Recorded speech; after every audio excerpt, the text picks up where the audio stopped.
Powerbank sekarang ni banyak lah yang tak berapa kita boleh percaya kan. Aku dapat SunEasy punya powerbank ni, dia claim dalam 100,000 watt dan 100,000 mAh. Berdasarkan dia punya size, aku tak berapa yakin. Tapi masa aku pakai lah, aku punya bateri phone, kapasiti bateri phone aku 6,000 mAh. Phone pergi 10%, yang ni dia drop 1% je. Itu je yang aku boleh komen so far. Dia ada lampu emergency, dah diletakkan macam ni, memang nice lah. Ini standard lah.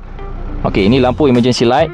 Lampu dia just nice bagi aku, tak adalah terang sangat, just untuk backup emergency saja. Tangkai macam ni memang nice. Dan dia punya slot banyak dia bagi siap-siap juga.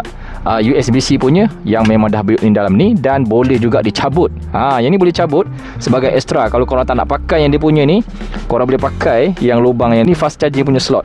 Yang ni pun sama, ada extra slot juga. So kalau total kau tengok sini, dah aku cabut tu, ni fast charging 1, 2, 3, 4. USB-A punya fast charging ada 2 slot. Yang ni 1, 2, 3, 4, 5. So total dia ada 9. Kalau korang nak pakai dia punya function yang dah ada ni, kabel ni kalau masuk balik kat sini, and then dia akan jadi banyak ni. Still banyak lah. Aku nak charge aku punya phone. Phone aku tengah pakai kat situ. Slot untuk fast charging punya PD. So kita cucuk sini, dia akan keluar yang warna hijau.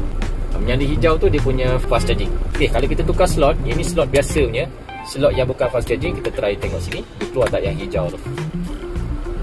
Yang dia tak ada keluar hijau, dia biasa saja. So kalau korang nak pakai fungsi fast charging pun ada yang warna orange slot dia tadi ni. Alright, so kalau korang nak beli, korang boleh tekan dekat beg kuning bawah tu. Patut ke aku reveal dekat dalam ni, betul ke 100,000 mAh? Cuba korang komen.